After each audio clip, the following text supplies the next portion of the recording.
Assalamualaikum warahmatullahi wabarakatuh. Alhamdulillahirabbil alamin wa bihi nasta'in ala umuri dunya waddin wassalatu wassalamu ala asyrofil anbiya'i wal mursalin sayyidina wa nabiyina Muhammadin wa ala alihi wa sahbihi ajmain. Amma ba'du.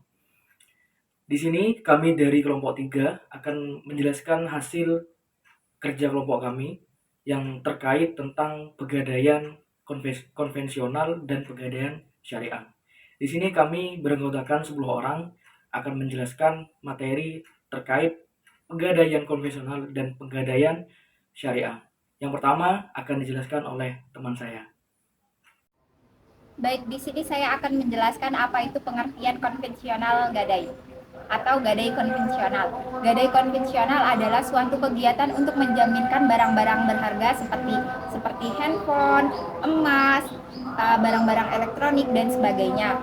Untuk seorang tersebut mendapatkan uang di mana barang yang telah dijaminkan seperti barang berharga yaitu handphone, emas dan barang-barang elektronik lainnya itu akan ditebus kembali sesuai persyaratan antara nasabah dengan lembaga gadai.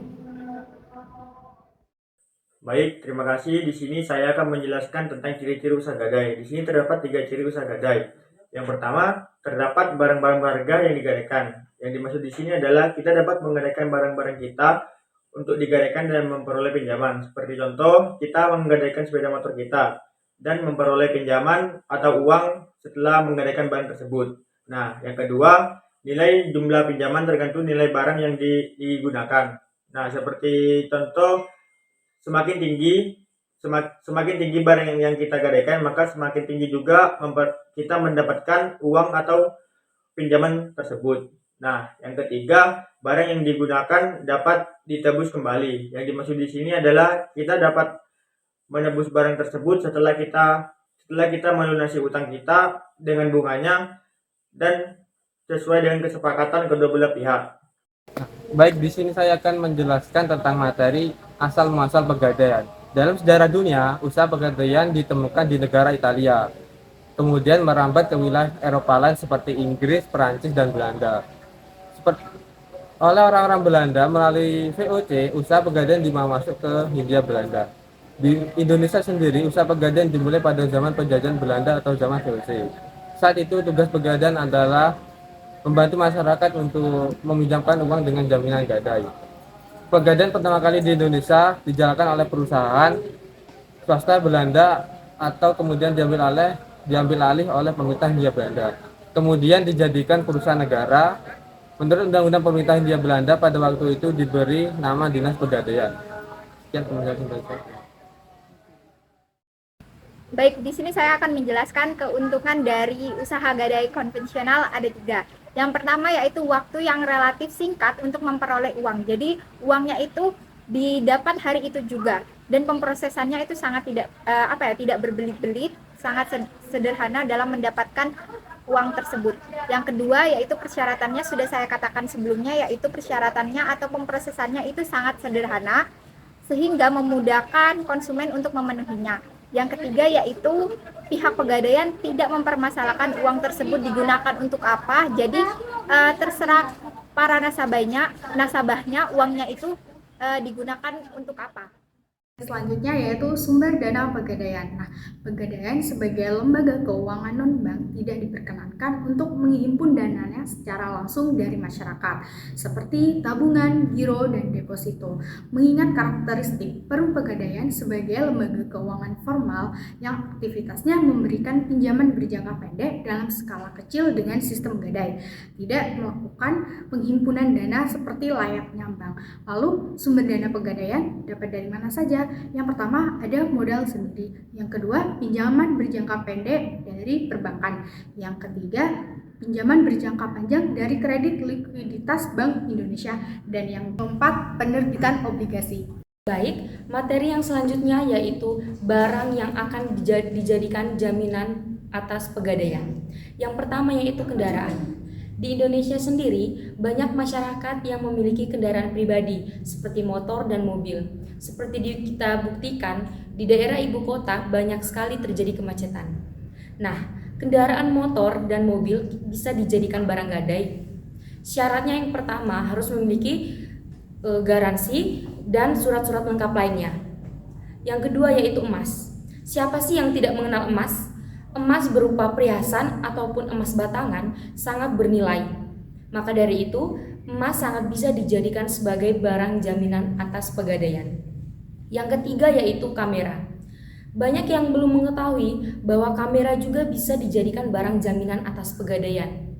Kamera ini seperti barang elektronik lainnya. Kamera, handphone, ataupun laptop bisa dijadikan jaminan atas pegadaian dengan syarat yaitu harus adanya kartu garansi. Kemudian yang keempat adalah barang elektronik. Dengan barang elektronik sangat mudah untuk kita jadikan barang elektronik sebagai barang jaminan atas pegadaian.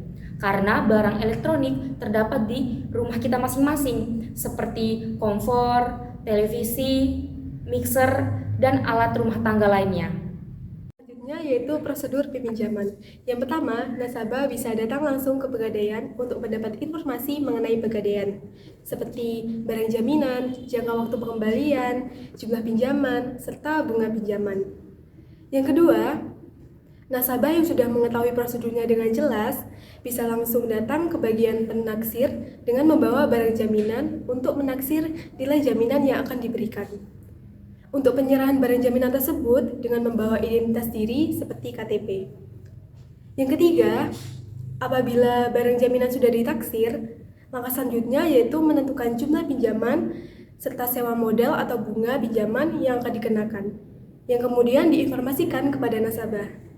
Dan yang terakhir, apabila nasabah sudah menyetujui, maka barang jaminan akan disimpan dan nasabah akan mendapat pinjaman beserta surat bukti gadai. Proses pembayaran kembali dilakukan pada pinjaman baik yang sudah jatuh tempo atau yang belum. Prosesnya sebagai berikut.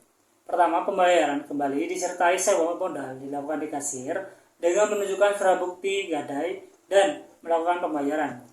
Yang kedua, pegadaian menyerahkan kembali barang jaminan jika sudah lunas. Yang ketiga, pembayaran kembali pinjaman dan sewa modal dapat dilakukan sebelum jatuh tempo masa pegadaian. Yang keempat, barang yang tidak bisa ditebus kembali akan dilelang oleh pegadaian. Yang kelima, hasil penjualan lelang diberitahukan kepada nasabah. Jika terjadi kelebihan nilai jual barang, maka akan dikembalikan kepada nasabah. Pegadaian syariah. Dalam fikih muamalah, perjanjian gadai disebut ran. Istilah ran secara bahasa berarti menahan. Maksudnya adalah menahan sesuatu untuk dijadikan jaminan utang. Sedangkan pengertian gadai menurut hukum syara adalah menjadikan sesuatu barang yang mempunyai nilai harta dalam pandangan syara sebagai jaminan utang, yang memungkinkan untuk mengambil seluruh atau sebagian utang dari orang tersebut. Baik, di sini saya akan menjelaskan mengenai rukun dan syarat gadai syariah. Jadi dalam menjalankan transaksi gadai syariah terdapat beberapa rukun yang harus dipenuhi. Rukun yang pertama yaitu adanya orang yang berakad. Orang yang berakad ini terdiri dari dua unsur. Yang pertama adalah pihak yang berhutang atau biasa disebut rahin, dan yang kedua adalah pihak yang berpiutang atau pemilik modal atau biasa disebut murtahin. Kemudian untuk rukun yang kedua adalah adanya sigat atau ijab qabul. Nah, ijab qabul ini merupakan perjanjian yang disepakati oleh kedua belah pihak antara murtahin dan juga rahin sebelum terjadinya transaksi gadai syariah. Jadi sebelum itu melakukan sebuah ijab qabul terlebih dahulu atau perjanjian terlebih dahulu. Yang ketiga, adanya harta yang dirahankan. Jadi rukun yang ketiga ini adanya harta yang bisa digadaikan sebagai jaminan. Kemudian yang keempat, adanya pinjaman. Jadi kan dalam transaksi gadai syariah ini tujuan utamanya adalah untuk mendapatkan pinjaman. Jadi rukun yang terakhir adalah adanya pinjaman yang diberikan oleh murtahin atau biasa disebut marhun bih. Baik, selanjutnya mengenai syarat dalam menjalankan gadai syariah. Yang pertama, syarat akad. Nah, dalam akad ini tidak boleh mengandung syarat fasik atau batil, seperti murtahin itu mensyaratkan bahwa barang jaminan itu dapat dimanfaatkan tanpa batas. Karena pada dasarnya dalam transaksi gadai syariah, barang gadai itu tidak boleh dimanfaatkan sedikit pun. Kemudian yang kedua, syarat pinjaman. Nah, syarat pinjaman ini yang pertama merupakan hak yang wajib dikembalikan kepada murtahin. Yang kedua, pinjaman itu bisa dilunasi dengan barang yang dirahankan, dengan barang yang digadaikan. Kemudian yang ketiga, pinjaman itu jelas dan tertentu. Kemudian syarat yang ketiga mengenai syarat murtahin atau barang yang dirahankan. Nah, barang yang dirahankan ini syarat pertama bisa dijual dan nilainya itu sama dengan pinjaman yang telah dipinjam. Kemudian yang kedua, memiliki nilai sehingga bisa dijual untuk menggantikan pinjaman tersebut. Kemudian yang ketiga, jelas ukuran, jumlah, dan sifat. Kemudian untuk yang terakhir, milik sah dari peminjam, bukan milik orang lain. Kemudian syarat yang keempat yaitu syarat yang keempat yaitu jumlah maksimum dana rahan dan nilai tafsir barang yang dirahankan. Kemudian yang kelima, syarat yang kelima, rahan setiap bulan dibebani jasa manajemen atas barang berupa manajemen biaya asuransi, biaya penyimpanan, dan biaya keamanan. Baik, di sini saya akan menjelaskan mengenai perbedaan pegadaian konvensional dan pegadaian syariah. Yang pertama, ditinjau dari dasar hukumnya, di mana gadai syariah diatur berdasarkan Al-Quran, hadis, ijma, dan fatwa MUI. Sedangkan gadai konvensional diatur menurut KUH Perdata. Kemudian yang kedua, akad gadai konvensional hanya dilakukan sekali, sedangkan akad gadai syariah dilakukan 2 kali. Kemudian yang ketiga, penetapan hari pada gadai konvensional ditentukan per 15 hari, sedangkan syariah ditentukan per 10 hari. Kemudian yang keempat, pada gadai konvensional jatuh tempo hingga 3 bulan, sedangkan pada syariah berdasarkan perhitungan yang ada. Kemudian yang kelima, dalam hal pengambilan uang hasil lelang gadai, jika dalam waktu 1 tahun tidak diambil sisa uangnya, maka menjadi milik pegadaian. Kemudian pada syariah, hasil lelang uangnya apabila tidak diambil, maka akan diserahkan kepada badan amil zakat. Baik, di sini saya akan menjelaskan terkait studi kasus, yaitu tentang adanya kredit macet nasabah. Yang hal ini disebabkan oleh tersebarnya virus COVID-19 pada tahun 2020. Dalam hal ini, perusahaan memberikan solusi, yaitu dengan memberikan keringanan kepada nasabah berupa restrukturisasi. Apabila nasabah melakukan ingkar janji, maka penyelesaian utang oleh perusahaan akan dibawa ke ranah hukum. Dan hal ini juga memberikan keuntungan bagi perusahaan. Itulah tadi penjelasan dari kelompok kami. Mohon maaf bila ada salah kata. Wassalamualaikum warahmatullahi wabarakatuh.